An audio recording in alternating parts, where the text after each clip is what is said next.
I'm Evelyn Lopez, and welcome to Sustainability in Your Ear, the EARTH911.com podcast for the week of May 7th, 2018.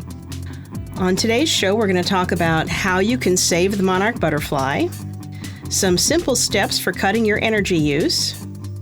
We have a fantastic interview with artist and nature activist Aviva Ramani, who stopped a pipeline project in Peekskill, New York wetlands with a symphony of blue trees.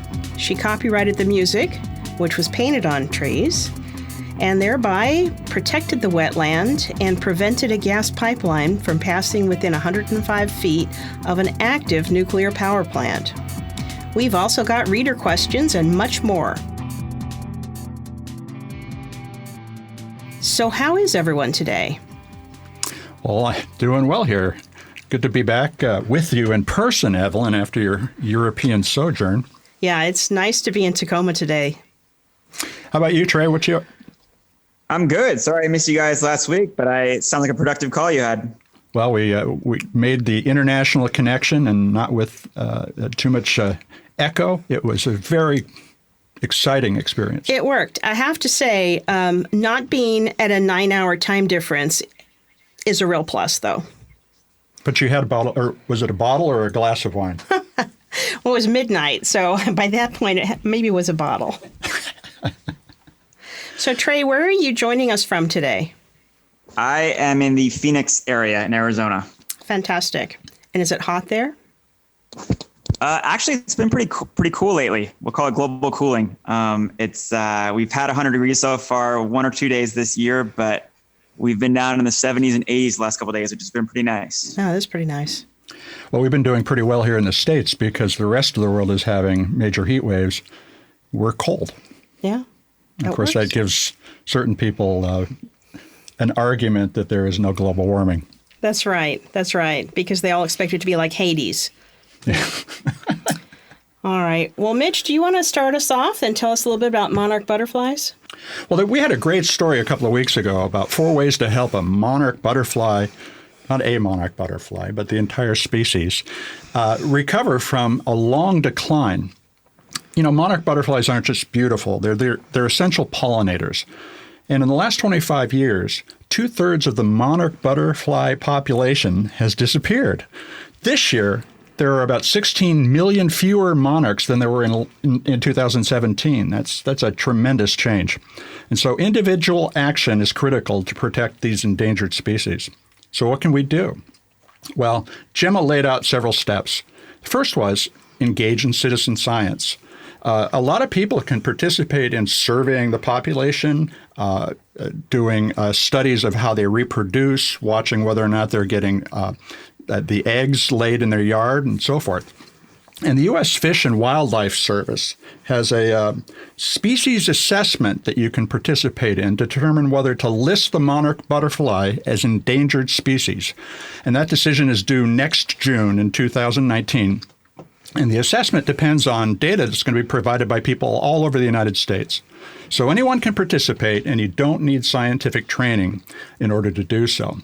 So you can check out the Monarch Joint Venture. It's a site that lists dozens of citizen science programs, including how to track the monarch migration, identifying and cataloging monarch-friendly milkweed plants, and even programs in which you can help study how they breed. Local governments don't have to wait for a federal listing to improve butterfly habitat either. So find out if your mayor or your city manager has taken the pledge, the Mayor's Monarch Pledge. If they haven't signed on, tell them they need to do it. The other thing that you can do in your own yard is plant native milkweed. Milkweed is a weed, but it's a special kind of weed for the monarchs. They lay their eggs on these plants because it's the only plant that the caterpillar can eat. So if you live in the monarch's breeding range, which is most of the United States, the Fish and Wildlife Service encourages you to plant a native milkweed, the right kind for your area. So don't just go out and buy some milkweed. Find out what is actually native to your area. Because if you plant the wrong ones, that won't work. They only eat where they intend to go. So check that out. And you can also do one other big step, which is don't use pesticides. They can kill just as much the monarchs as the bees and any of the things you're trying to kill in terms of pests on the plants. So avoid neonicotinoids and glyphosate, which are often thought of safe, but are both dangerous to monarch caterpillars. Adult monarch butterflies feed on the nectar from a variety of flowers, and you can find out what kind of plants to plant. This is very disorienting. So we're going to back up just one short step. Adult monarch butterflies feed on nectar from a variety of flowers, and you can plant in your yard a monarch-friendly garden. The thing to do is check out the Million Pollinator Garden Challenge. That's a website. Just look it up and you'll find it. Your garden becomes a monarch paradise. Well, that sounds great. You know, I know that there was one other piece in that article that I found a little bit disturbing. And that is that we might want to think about avoiding avocados if we want to protect the monarch butterflies. One of the things that Gemma noted was that the growing demand for avocados in the U.S. has really changed a lot of the agricultural practices in the Mexican state of Michoacan, which is where the monarchs winter over. That's where their winter habitat is. So that's a dilemma. You know, it's a dilemma for those of us who are environmentally conscious and those of us, meaning me, who love avocados. I love them too. You know, they're healthy, they're delicious, they're very good for you. But each year, Michoacan loses about a lot, 15,000 to 20,000 acres of forest land to avocado plantations. And sometimes, unfortunately, these are plantations that are planted illegally, so they're not really in the best areas. Well, this represents one of the key ideas that we're always trying to get across on EARTH911, which is that there is a trade-off in everything we do, right? Right. I don't think that a lot of people would stop to think that a certain kind of food would kill the butterflies in their backyard, but in fact it can happen, and we need to make people aware of those choices. Yeah. I myself am not so happy about the avocado idea now. Yeah. But I love those things. Yeah. Well, I mean, one of the things I think that we can do is, ask our grocery providers, where are your avocados sourced from? Right. And see if we can find out. And, I grew up in Southern California, so I know they still grow avocados in California, even though most are coming from Mexico. So I'm going to sort of keep my eyes open to sort of see where the avocados are coming from. I may not give them up entirely, but at least I can be a little bit more informed about where they're coming from. So where can we find out more about what milkweed plants in particular we need to plant? Well, as you noted earlier, there's a really good website called monarchjointventure.org, and that has information about the milkweed plants. And this is really important because, as you noted, it's not every milkweed is going to be the right kind of milkweed. It's got to be the one that really is the native plant to your area, because that's what the butterflies are coded to eat and to plant their eggs on. And I would say also, you'll sometimes see advertisements for butterfly bush, the buddleia, and that's actually not really a great plant. Right. So, trying to find out what are the best plants is definitely worth the research time. Well, and that also relates to the range of the monarch butterfly. So there's 3 different populations in North America, Central America, and then on both coasts of the United States. And they all have unique migratory routes. Some of them winter in Southern California and Mexico. And then they fly up each of the coasts and into the central United States. So those milkweeds are they're varied. Yeah. And we want to make sure that we're feeding the right things in our yards. So. Yeah, good. Well, I'll definitely be looking into that.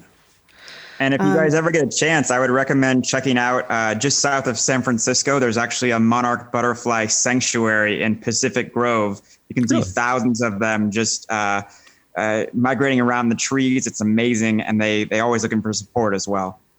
So what's the best time of year to go?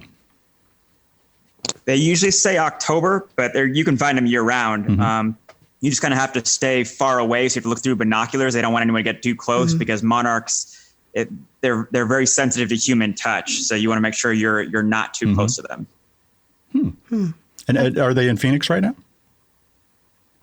I haven't ever seen one in Phoenix, but I grew up in California and used to see them all over the place. Yeah, I can remember them from my childhood in Washington, and I don't see them there anymore. I agree. I can remember seeing a lot when I was growing up in Southern California, and I don't see them as often up here.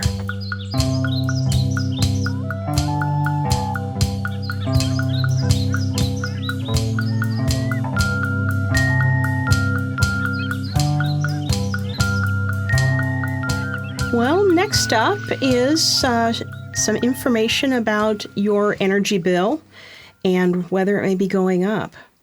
So we had a story in this last week of the hidden reasons your energy bill is soaring by contributor Robert Kochecki. For most homeowners, summer is a time when you see an increase in your energy consumption and higher utility bills, especially if you have any air conditioning. Depending on your location and your lifestyle, your average monthly energy costs could be as low as $219 a month or as high as $380 a month, maybe even higher in some places. However, if your expenses are climbing well above the local average, it may not be the increase in your HVAC unit's airtime causing the problem. Might be something else. So now, in the spring, is the best time before your energy bill starts rising this summer to give your home a little do-it-yourself home energy inspection. These tips can help you start reducing energy consumption in your home right away. Trey, did you have those tips? Yeah.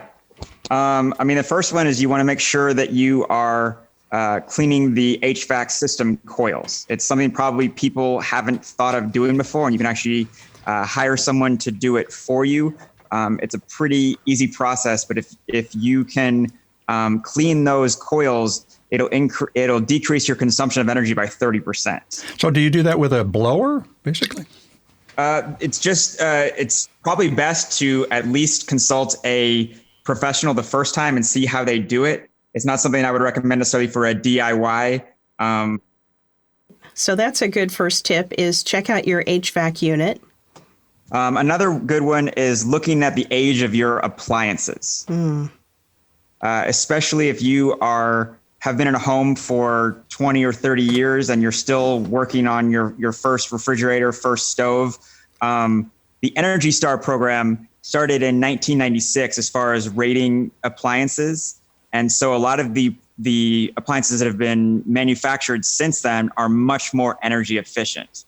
And for those who are concerned about the costs of a new appliance, first off, let's point out that you can save hundreds a year on your energy cost.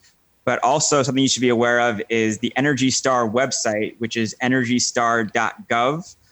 They actually have a separate page called Rebate Finder, which is energystar.gov /rebate-finder, where you can type in your zip code and they'll tell you every rebate that's offered by your local power companies to help you buy new appliances and save money while doing so. Wow, that's a really good tip. I have to admit, our house is built in 1968, and we still have the stovetop and oven from 1968. And it's because they're not pretty, but I can't throw anything out or get rid of anything if it still works. But maybe if the rebates are attractive enough, maybe it's time that I should think about it. Well, and the savings you'll get on your energy bill, too. Yeah.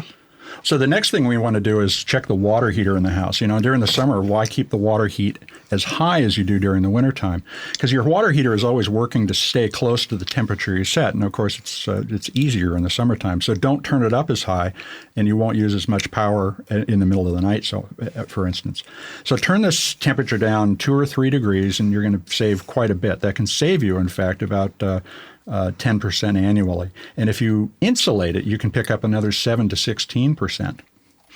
The next one is the heat strip that's on your air conditioning system. And this can use a lot of power, about 3,500 watts per hour. That's 1,555% greater than the energy use of a refrigerator. And when the unit's heat strip is stuck in the on position, the device just continues to work all the time. So you're both heating and cooling your house at the same time. So you want to check and see whether or not that heat strip is in good working condition. Yeah, I think that's definitely worth a call to the maintenance person, especially if you can get them to look at your coils too. Right. Do all of it once. Yeah. So the last one, and Mitch, I think this is something that you probably get a lot of too. if your devices are plugged in, they may still be using electricity. There are about 50 typical household electronics, including your TV, your cable modem, your electric kettle, your coffee maker, your smart washing machine. They're always drawing power, even when they appear to be turned off. Yeah, and I have 50 electronic devices in my house all by myself. Yeah. And just being able to turn them off conveniently would be a great change. Mm-hmm. So the advice is that an easy way to combat rising energy costs is to make a habit of unplugging devices when you're finished using them. It's an inconvenience, but it can save you hundreds of dollars in the long run. And with standby features responsible for about 1% of global carbon dioxide emissions, you might just be helping the planet while keeping those valuable dollars in your wallet. Higher seasonal energy bills are part of renting or owning a home, but by taking some smart steps to conserve energy and keeping your HVAC, water heater, and appliances in top working order, it is possible to prevent an unexpected wallet-busting power bill and help the planet too. One other tip when it comes to unplugging appliance or electronics is if you're going to go away for the weekend and leave the house, a lot of us use surge protectors to plug in our TV and our VCR and our DVD player and all that stuff. You can just unplug or turn off the surge and then no power will get through and then just turn it back on when you get home instead of unplugging everything separately. Oh, that's a good idea. And one thing to keep in mind if you're running a computer on a power strip like that is do shut it down because simply shutting the power off can damage the hard drive. Mm-hmm. So you'd want to shut down your computer first and then flip the power strip to off. Yep.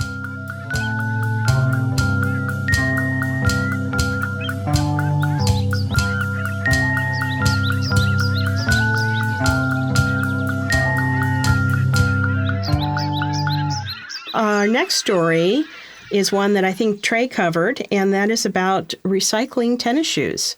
Trey, tell us a little bit about this. Yeah, so the big thing I think people, especially in America, we get rid of shoes when they still probably have some life in them. So the first thing I would definitely recommend for anyone who just upgraded their sneakers or is just looking to get rid of some of the shoes in your closet, if they're available to donate for reuse, that definitely should be your first step. If there's still tread in the soles, if they still have all of the leather intact, there's still plenty of life in those shoes, even if they're not fitting you anymore. Mm-hmm. In addition to places like Goodwill or Salvation Army, there's actually an organization called Soles for Souls that's based in Tennessee. And they will accept any type of shoes as long as they're in usable condition. So if we're talking flip-flops, dance shoes, sneakers, loafers, pretty much you name it. And what they do is they actually send those shoes to other countries overseas. So it goes to Africa or China, all these different countries where kids are in need of shoes. It's a great resource for them. And Soles for Souls actually has a mail-in program that you can send your shoes. You can actually partner with Zappos to get free shipping if you decide to donate them that way. Wow, that's a really good program. Yeah. So what else can you do with a shoe when it's done? So the big thing, if the shoe just has lost its tread or if there's holes in it, obviously you don't want to donate a shoe that can't be worn by someone else. There is a program called Reuse a Shoe that was started by Nike almost 20 years ago. And what Nike does is they actually take all the different components of that shoe, the fabric, the rubber, the foam, and they recycle them in separate processes. The primary material that's created is called Nike Grind. And what that is used for is pretty much any turf or playground equipment that you find. There's some sort of component of those materials in it. So Nike's done a great job of creating athletic fields and playgrounds out of these old shoes.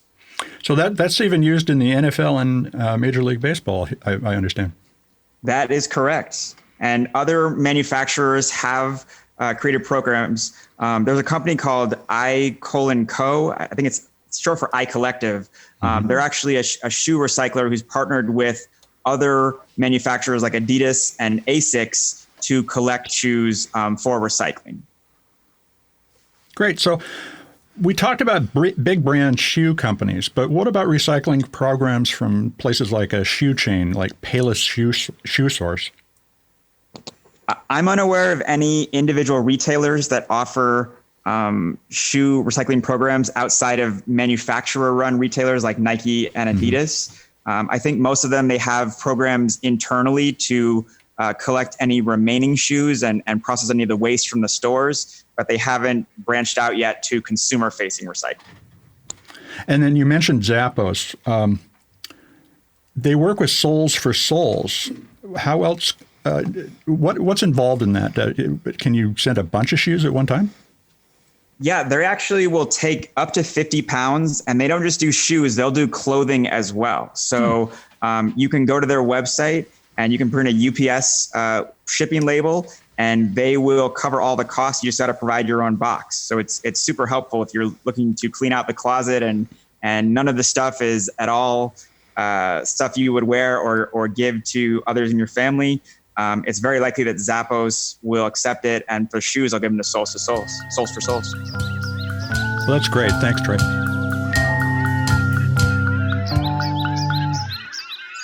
You were pretty busy in the last couple of weeks. The next story comes from you as well, and that was your green review of the Samsung Galaxy S9, the new super phone from Samsung. Tell us about what you found. Well, first off, I wish Samsung would have sent me one of these phones to review it, because I'm working on an S5 right now and in desperate need of an upgrade.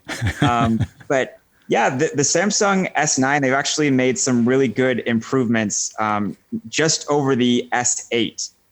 There's a standard called the Electronic Product Environmental Assessment Tool, or EPEAT, EPEAT, that evaluates all products based on their green standards, and the Samsung S9 and the S9 Plus both got gold status, which means they've done a great job of incorporating recycled content into their phones. They limit the use of toxic metals like cadmium and mercury in the design. They're trying to use as much recycled content in their packaging. They don't have a manual a paper manual with the phone. You actually can download it, so it saves on the printing.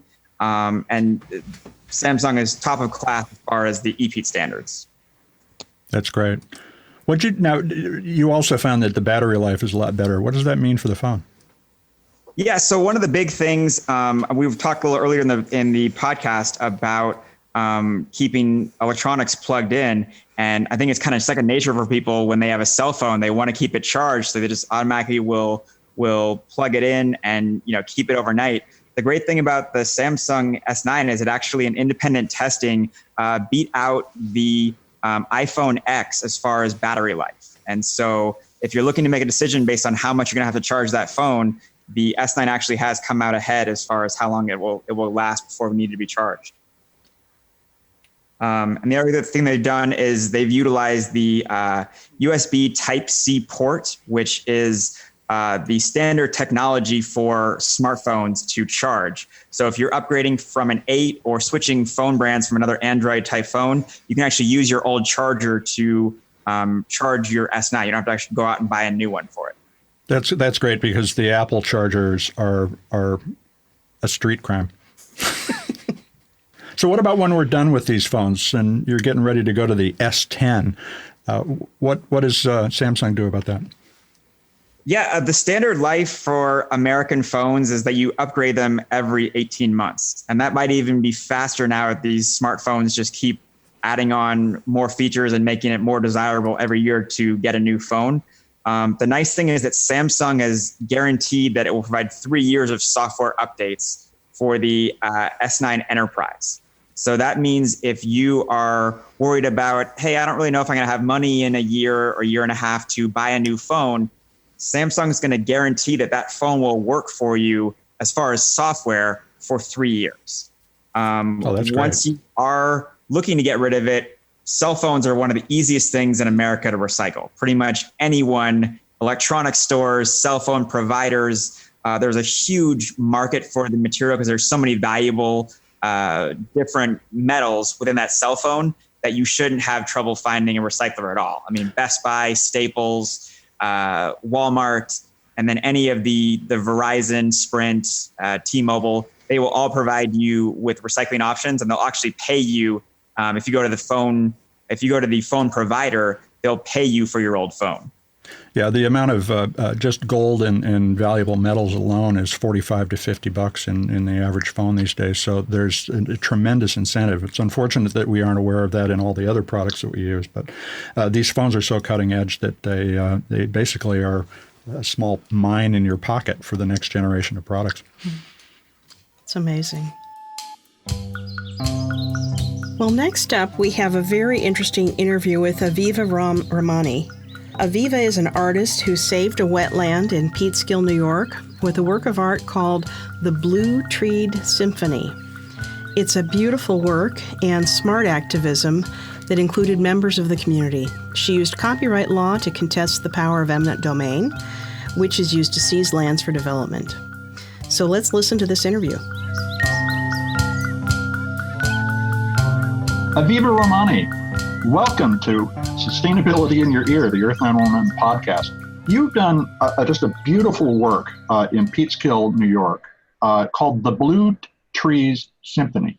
And I'd love it if you could just first tell us a little about the work, what it looks like, and what it feels like to be there. And we'll talk about it. Thanks for joining us today. Thank you so much for inviting me. Shall I give you a little bit of background on the project as well? Please do. Please do. Okay, so I am an ecological artist, which means that I look at degraded systems and search for solutions, and those solutions are always through the filter of art. And I had known for quite some time that climate change was a huge issue, and I had come to the conclusion that we simply had to stop using fossil fuels of all kinds. But I was at a loss for where to start with that. And at that point, I was approached by a group of New York State activists who called themselves frack busters, who had heard about an artist in Alberta, Canada, Peter van Tiesenhausen, who had copyrighted his entire ranch and scared off the natural gas corporations when they wanted to go through, because he said every inch was copyrighted. The only problem was that it was never tested in the court system, either in Canada or any place else. Uh-huh. So when they asked me if I could do anything with that, whether, for example, I might copyright the trees, I said, no, we can't copyright the trees, but we could certainly copyright the relationship between the trees, the people, and the local habitat. And then I took a good look at Google satellite maps where the natural gas corridors were planned.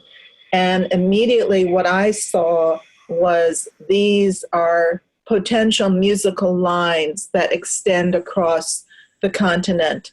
And wouldn't it be fabulous to design an installation that was hundreds of miles long and would replace the natural gas pipelines that they intended to expand with habitat-based music and sound that was initialized by each community where each measure of those musical lines might lie. So in Peekskill, what happened was we were invited in to create one of these measures of that musical line. I conceived of it at the time as an overture for the whole work, which has now expanded into Virginia, West Virginia, Upper New York State. There's some work in Washington State. Someone was working in Saskatchewan, Canada. There has been international interest. The project has been presented in China, Korea, most recently in Japan, and other countries. Yes, it is exciting because there's an overlap in the legal issues between copyright and the earth rights movement. And I think this is critically important because we seem to be at a turning point on this planet of whether or not we're going to take responsibility for the kind of degradation we have let loose.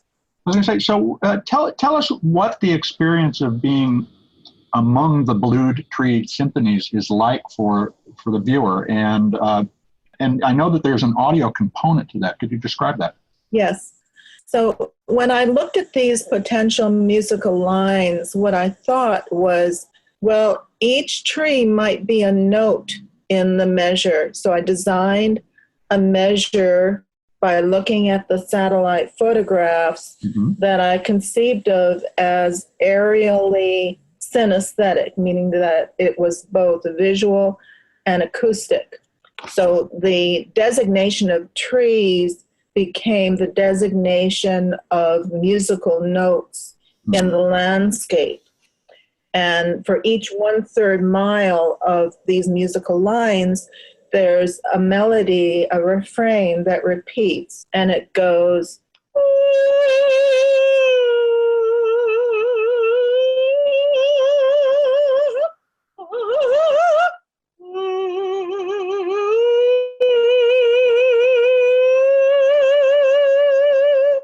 So that repeats over and over and over again. Each of those notes is one tree, or sometimes a chord, because I developed it into a whole symphony in this musical composition.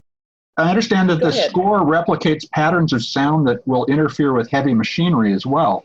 Yes, that's exactly right. When I looked at the corridors, there were a number of ideas that came together at the same time. One was the idea that it was a score and could be composed and performed, that the performers in effect were the trees. I think of them as tree soloists.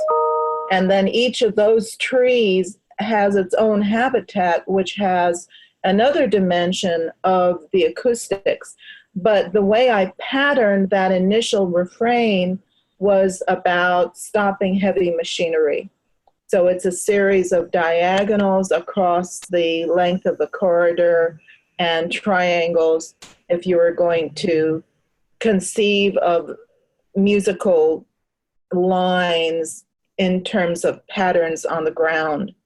There were a number of people who didn't read music, so there was no point in my giving them the musical score. I had to show them in a diagrammatic way which trees were going to have to be designated.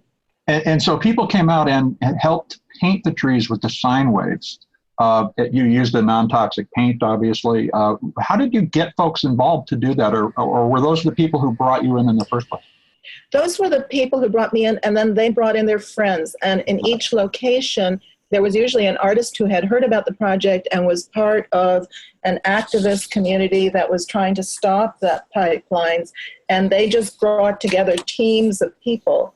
Fairly soon into the process in 2015, a group of the participants in northern New York State designed a manual so that people could use the manual and apply it wherever they were. The experience you asked earlier of what it was like to be painting was very meditative. And in fact, I had a fellowship this past year with A Blade of Grass, specifically for contemplative practice. And contemplation was very much at the heart of what we were doing out in the woods, because we were out in the woods on a beautiful day. Actually, one day it was pouring rain, but it was still beautiful. Identifying trees that felt like they would make wonderful musical notes in the habitat. And as we painted, you could hear the birds and the sounds of the insects and the sounds of weather. It was very quiet. It was very focused work, because the sine wave is not random. It has to be an actual good painting. The width of the sine wave, which goes from the canopy to the root system into the earth, has to reflect the diameter of that specific tree.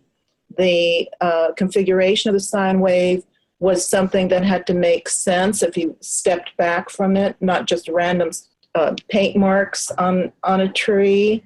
So each time somebody painted a tree, they were actually creating, in a sense of permaculture, with the whole system while they were listening to the sounds that the paint was going to become part of. And yes, it was ultramarine blue that is non-toxic. It was mixed with buttermilk so that it could grow moss. So it creates a secondary habitat as soon as it's applied. Beautiful, beautiful. And so people were listening to the music while also painting. I had not understood that before. That's correct. When you visit the site, do you have the opportunity to listen to the music as you walk through the score? Well, I think so. When we designed each measure, we sat down with the satellite images, and in order to be sure that we were designating the correct trees, I had to go over the melody over and over and over again. So every time we designated a tree, I had to check, does that go with the chord, the initial chords? Will it link up with the rest periods in the music? And so on. And then, yes, when people were in the environment, they did become part of the music. Their mere presence made them part of the music. So let's return to the issue of copyright, because, of course, that I thought was just a very clever way to contest eminent domain, the ability of government to seize land for various purposes. As you said, it had not been tested in court. Has this been tested in court? Not yet, I wish, because there isn't enough case law to protect the lawyers. So what we've done instead is we've built up the legal arguments so that when we have enough research on the case law and have the opportunity for a test case, we can move forward with as much self-confidence as possible. So there were a number of legal issues that we had to deal with. The very first is that this is not activist art, it is proactive art. And there's a huge difference under copyright law because there's no way to protect activist art. But it is proactive in the sense of initiating an alternative system conceptually, legally, and in terms of the relationship in communities. The second huge issue that we had to prove was that it was permanent. Because, for example, you cannot copyright a garden. But this work is as permanent as any given tree, which could be hundreds of years. And because it goes into the earth, it becomes literally part of the ground, the geology that it is part of. The third major issue was we had to establish standing, that it wasn't just anybody running off into the forest and painting trees, that there was an actual cultural importance to the work. And we were able to establish that by the number of critical reviews and films that have been done about the project. So the last issue, the last part of this puzzle is the relationship to eminent domain. And the argument that I've been putting forward, and I now see other people are putting forward as well, was that if eminent domain is for the public good, then you cannot argue that anything that supports fossil fuels is for the public good. And the methane issues with natural gas completely preclude talking about natural gas as a bridge fuel. Methane is 34 times stronger than CO2 at trapping heat over a 100-year period and 86 times stronger over 20 years. So the eminent domain claim actually gets inverted by the fact that you've created a cultural value that is at least equal to, in the eyes of the law, the value of moving the methane. And that's a really wonderful way to recast the entire discussion. The other wonderful thing about it, and I guess I'm using a lot of that particular word this morning. I'm thrilled. Go for it. Is you talked about the permanence of the work, and of course trees do come and go, but in order to see this work in its real context, you have to see in the context of the long now rather than just today. And that's an ethos that we all need to be thinking about, whether we're making a decision about whether to buy something or whether we are thinking about how we're going to plant in our own yards or whether we're going to purchase gasoline. And as you think as an artist about how can we continue to get people to embrace that view of the world, to see it not just as exactly as it is in this moment, but as a changing and evolving environment. Your project is spreading across the country. How else can individuals start to participate in this? Can they reach out to you and begin a project in their local region? They could. I also have initiated a crowdfunding location with a Kickstarter called DRIP. And I think the way in is DRIP/Aviva. Mm-hmm. And what we're trying to do is raise the funding to develop a full-scale opera that could travel and present the pathos of how we are creating sacrifice zones across the globe and species martyrs, including tree martyrs, to breed. The other thing that we're trying to do is raise funds to continue the legal research so that we can go to a test case with a new site. For example, there's one possibility now in the Berkshires that I'm tracking. And then we would have enough research to insulate the lawyers from the repercussions from corporate people. So I just one last question. I know that you added to the score on Election Day in 2016. What was the addition and what were you expressing that day? Well, I don't have that right in front of me to read it off to you. I could send it to you as a link. But basically, there are a number of statements that go back to John Adams about the purpose of the law. What is the purpose of public good? What is the purpose of eminent domain? What is the purpose of copyright? What is the purpose of free speech? And so what we did was I had an actor read each quotation, and after each quotation, the melody was iterated. So it would be something like free speech is critical to a democracy. And then you would hear the refrain. And then another quote. And the refrain would go up by a half note so that by the time you got to the end, you'd gone from a very low melodic line to a much higher line. Well, thank you for a beautiful conversation, Aviva. Aviva Romani is an artist. You can check her out at gulftogulf.org. There are a number of projects there, but look for Blued Trees. And we'll be sharing more information on the site when we publish this interview as well. Aviva, thank you so much for joining us today. Thank you so much, Mitch.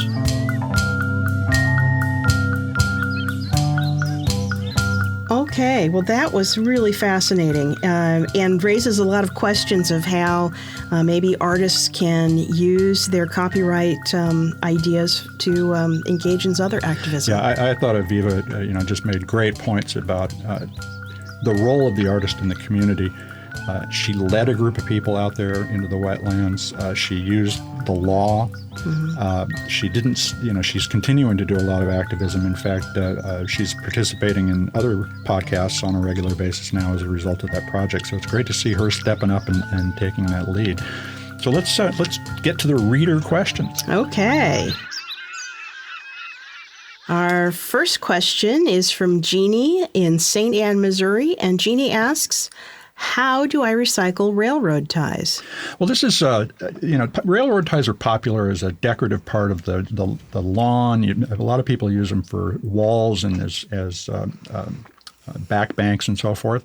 But they're not easy to get rid of, precisely because they don't rot as much as regular wood, because they're treated with creosote. Mm. And creosote is a pesticide. So it's a dangerous or hazardous material, and you cannot simply take this wood and drop it off at a wood recycler at the city recycling program. So there are, however, a lot of organizations, because railroad ties are attractive in the yard, will take them back. And one of them is Habitat for Humanity.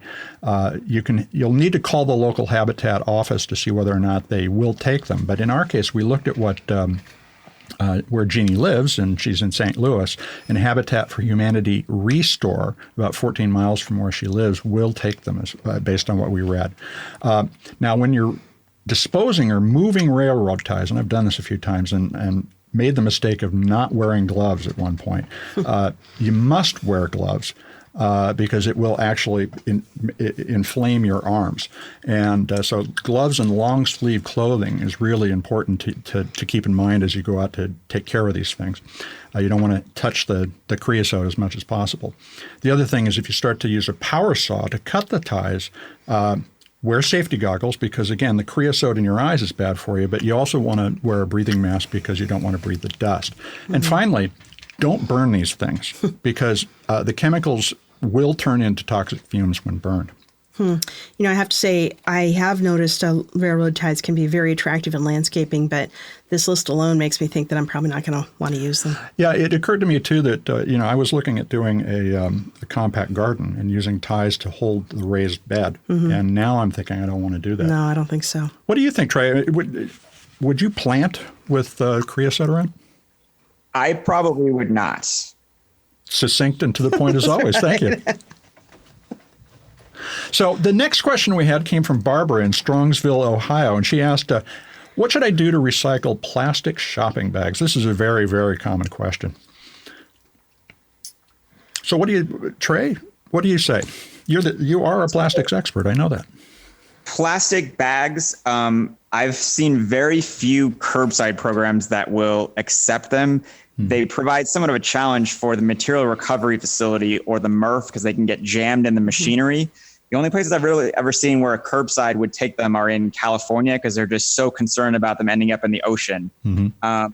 But what's great is that the retail community has really embraced plastic bags. Walmart, Kroger, Target, a lot of these huge retailers, which hopefully there are some in the Strongsville area, will accept them for recycling. I believe there's a Kohl's near this person that also would accept them for recycling. The big key is that you're just going to want to put them all in one bag, try to consolidate them for space as much as possible, and just look for that bin in the front of the store. Most grocery stores, when they do recycle bags, it'll just be right in the front, and they'll say, here, drop them off, and remove as much as you can. Don't have like receipts or anything like that in the bag when you are looking to recycle. Yeah, it's, even with plastic bags, you have to prepare the material. So mixing stuff up is a bad thing. We used the EARTH911 database and looked up to see where nearby Jeannie or Barbara, excuse me, she could recycle them. And there is a Kohl's at 17555 South Park Center in Strongsville. So that's where you should head over to, Barbara. Yeah. And some areas that have a more robust curbside recycling will take them. Mm-hmm. In Tacoma, we can recycle our plastic bags, but we need to bunch them all into one large plastic bag and sort of compact it, and then we can put it in our recycling, at least for now. I'm sort of suspecting that may change over the next year because they are very difficult to resell and recycle. So are you hearing that in the political community? Not really in the political community, more, little bits of online information about the plastic bags are one of the hardest, low value, hardest to recycle. Yeah. And Trey's right. I mean, one of the big problems is they're so flimsy, they fly around and they jam into your recycling mechanism. So for a very highly effective recycling program, plastic bags are a real problem. And I can imagine that at some point they might be less accepted. But a lot of towns are, changing to a no plastic bags, no shopping bags laws, and that may help reduce somewhat. Well, let's hope it keeps it in check, because the plastics industry has been trying to double the production of plastics overall, and they have not backed away from plastic bags generally. There are a few companies that are responsible. Yeah. Well, let's get to the next and final question. Okay. It's a complex one. So this is a complex one. Lots of moving pieces. Kelsey in Bearsdale, Illinois asks, my boyfriend is a flooring installer.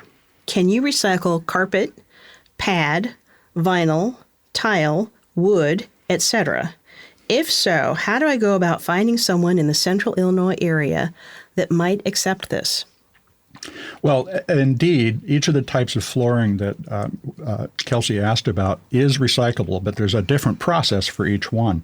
We've got an article about recycling carpet on our website. You can check it out by going to EARTH911.com and in the article search, type how to recycle carpet.